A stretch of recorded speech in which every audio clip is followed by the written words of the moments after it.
আপনার জন্য আমার কাছে একটা গিফট আছে। কি গিফট? আমার পারফিউম আর্টিস্ট, এটা আমার নিজের বানানো পারফিউম। এটা শুধু তাদের কাছেই থাকে যাদের আমার স্টোরিটা জানা। আপনি হয়তো আমাকে চেনেন না, বাট ট্রাস্ট মি, আজকের পর থেকে আপনি আমাকে ভুলতে পারবেন না। আজব তো, আমি এখন এই পারফিউম দিয়ে কি করব? ইঁদুর ফাঁদে পা দিস। আমার চোখ, আমি কিছু দেখতে পারতেছি না। আমি তো কারো কোনো ক্ষতি করিনি, আমার সাথে কেন মনে হলো? আমি কিছু দেখতে পারতেছি না। তোমার সাথে কেন এমন হল? তুমি কি সত্যিই কারো কোনো ক্ষতি করো না?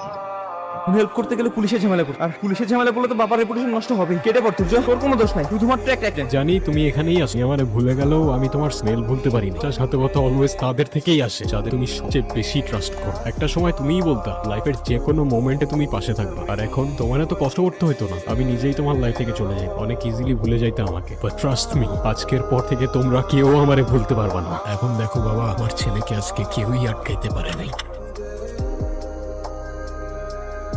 এই দুনিয়ার মানুষগুলার ইমোশনস অনেক সস্তা। অন্ধ আমি, বন্ধ চোখে আমি দেখাই রাস্তা।